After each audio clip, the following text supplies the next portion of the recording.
y a près d'un millénaire, dans les terres arides du sud de ce que nous appelons aujourd'hui la Mauritanie, un souffle nouveau traverse le désert. Là où le sable règne et où l'eau se fait rare, naît une idée portée par un homme au regard de feu, Abdallah ibn Yassine, moine, prédicateur, réformateur. Il n'est pas venu pour flatter les puissants ni pour offrir un islam de compromis. Non, son appel était radical, un retour à la pureté originelle, à la rigueur du malikisme, une école de droit austère et sans ambiguïté. À ses côtés, les Sanhajas, tribu berbère nomade, hommes du vent et du sable, écoutent. Fascinés par sa foi, conquis par sa discipline, ils deviennent les Al-Mourabitoun, ceux qui se tiennent en garnison pour Dieu. Mais ce ne sont pas que des croyants, ce sont des ascètes, des guerriers du désert, animés d'une foi sans faille et d'un but, transformer la piété en puissance, la prière en conquête. Ainsi commence l'histoire des Almoravides, une dynastie qui va faire trembler 2 continents.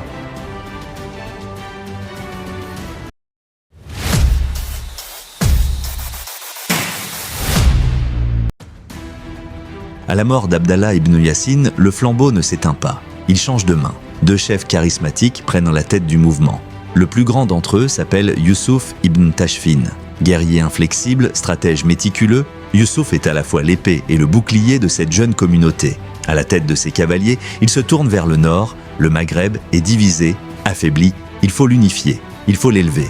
En 1062, au pied des montagnes de l'Atlas, Youssouf fait ériger une cité nouvelle. Une ville surgit du désert, Marrakech. Ce n'est pas qu'un camp militaire, c'est une capitale, un centre spirituel et politique, une ville appelée à rayonner. En quelques années, les Almoravides conquièrent tout le Maroc, puis avancent vers l'Algérie occidentale. Ils imposent l'ordre religieux, la justice islamique et une discipline militaire redoutable. Les routes du commerce s'ouvrent, les caravanes affluent, le désert s'unit sous une même bannière.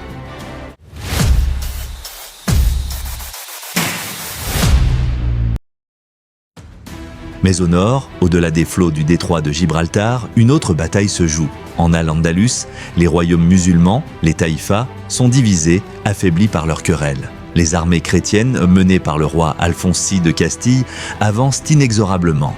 Alors, les rois andalous appellent à l'aide. Et Youssouf répond. En 1086, il traverse les eaux et pose le pied en Europe. À Sagrajas, les cavaliers almoravides déferlent comme une tempête sur les troupes chrétiennes. Le sol tremble, la victoire est écrasante. Mais Youssouf ne vient pas pour sauver des rois divisés. Il vient pour rétablir l'unité, imposer l'ordre, réaliser un rêve impérial.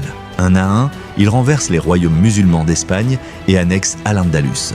L'empire almoravide devient transcontinental, du fleuve Sénégal aux terres de Tolède.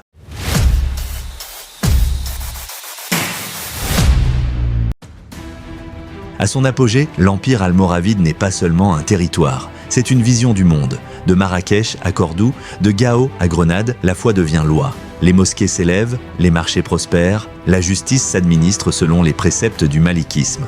Le pouvoir n'est pas celui des caprices, mais celui des textes. Le Coran comme constitution, la prière comme boussole.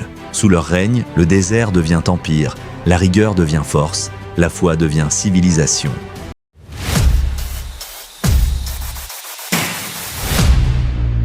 Mais aucun empire n'est éternel. Bientôt, une nouvelle vague de réformateurs se lève au sud. Les Almohades. Ils accusent les Almoravides d'avoir trahi l'esprit pour garder le pouvoir.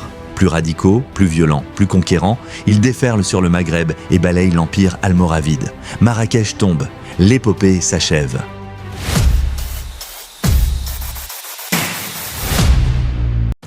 Pourtant, le souvenir demeure. Les Almoravides ont réuni 2 continents, imposé une orthodoxie, bâti des villes qui vivent encore aujourd'hui.